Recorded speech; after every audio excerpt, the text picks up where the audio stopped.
today we're talking about health tips, 10 big health tips to navigate the season of COVID-19.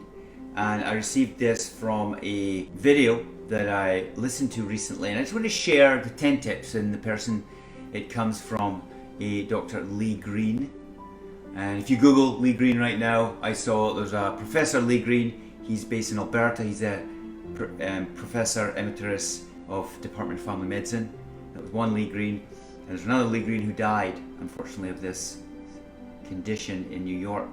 But I don't think it comes from them, because it's originally in Spanish, and the interpretation is what we're talking about today. And I think it's back in Taiwan or somewhere else in the world, because they mentioned an island somewhere. So anyway, so the findings here are from an autopsy. Now, an autopsy is what medical doctors do to deceased bodies when they want to find out why they died. It doesn't happen often, but in unusual cases, COVID-19 being one, they did autopsies on people in China who died, and they found that this condition is obstructing your airways.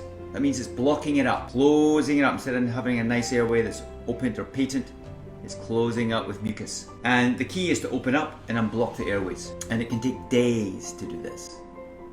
Days. So if the virus is in your system, it can take several days for the immune system to get the help with the things that you can do. So, just on this tip, I heard this week that it's been 10 weeks since the initial province in China where the first case was identified. They've been in isolation for 10 weeks. And the people there have just got out of isolation. So there was only about 3,000 deaths there, compared to a lot more thousands in the US, China, Italy and Spain now. I think they're all above 10,000. But maybe there's underreporting going on.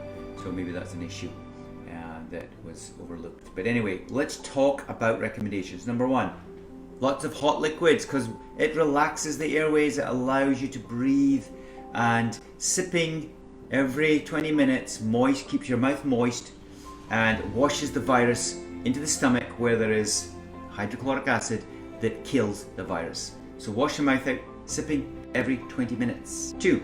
Garlic, natural antiseptics, vinegar, salt and lemon. Very good tonics. Gargle or swirl out your mouth several times a day. Really good tip for prevention. Next, hair and clothes. The virus sticks to the hair and the clothes. So if you're outside, come in, wash your clothes. Recommendation, wash your clothes every day. And if you do go out and you come in, then don't sit down, take off the clothes, get them washed, and obviously bath or shower. So if washing clothes every day is an issue and you've got accessibility to sunlight and direct sunlight, that also kills the virus. Next one really was concerning to me when I heard this, and it was metallic surfaces. Now, not many of us have metallic surfaces, but we do have doorknobs, we do have handrails that may be metallic, certainly if we're in public places. So the virus can stay active on these surfaces for 9 days. 9 days, that's crazy. So make sure if you're going out, get gloves on. And be careful. Doorknobs and metallic surfaces are dangerous surfaces for us to be around. So if you've got those, wash them please. And think, that could be sinks. That's probably the most common one in our eating environment. 5th, don't smoke. Why? Because that closes the airways. Not a good idea, especially in this climate. So if you can, reduce the smokes. Stop. Next one, hand washing. 20 seconds. Get a thick lather. 20 seconds. This one, classic style that we do in the OR, all the way up here, this type of thing, the whole amount. So that's 20 seconds every 20 minutes. Every 20 minutes, my gosh, are you washing every 20 minutes? I'm not. Next, fruit and veg, lots of antioxidants.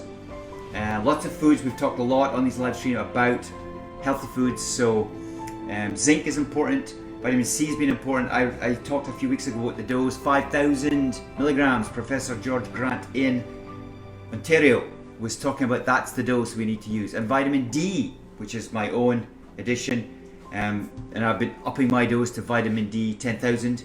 I was taking 20,000 a couple of weeks ago because I felt a little bit of rawness in the throat. But 10,000 a day is what I'm doing. but that's a safe amount. You're probably doing 1,000 or 2,000 or 3,000 if you're taking some, but hey, we need to up the dose if you can. Next, animals do not transfer the virus. So your pooches are fine, your little cuddly cats are fine, hamsters and all the rest, fish, fine. But it's humans that transfer the virus. Next, avoid other infections like colds and flus as much as you can. Avoid cold drinks. It's not good because it does the opposite. It constricts our body. You know, have you ever had a cold shower and you just feel freezing and you feel like your skin's tightening up, or your blood flow reduces to your skin, and when you come out the shower you get this red skin, nice feeling of vasodilation or enlarged blood flow. So you're enlarging the blood flow. So that's what happens after a cold shower. It's very healthy, by the way, but not in this situation. Please don't do it. And last but not least, throat is a reservoir for this virus, and it can last 3 days. 3 days. So remember, gargle out with antiseptic in your throat, spit it out, that gets rid of it, because the virus will stay 3 days here and track into your lungs, where it causes this obstructive illness and disease, and fatal disease for many people, unfortunately. So there's my tips this week on COVID-19. I hope you enjoyed it. Please leave a comment. It's nice to see more people today, and I look forward to next week when I'll be back for more on health topics around chronic pain. I'll just end with this. Today, I'd just like to share my kids have been with me for 3 weeks. It's been fantastic.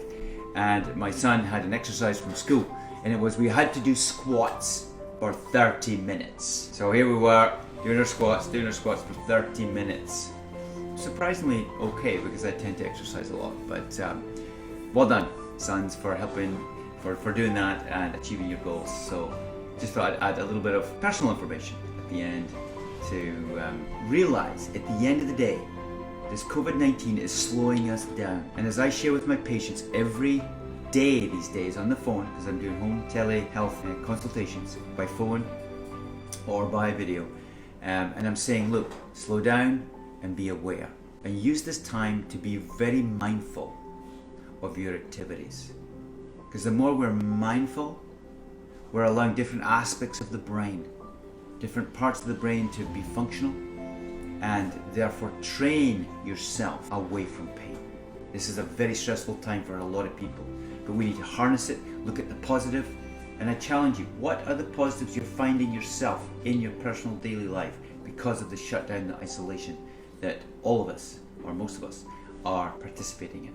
So food for thought. It's good to be here, and I'll see you next week.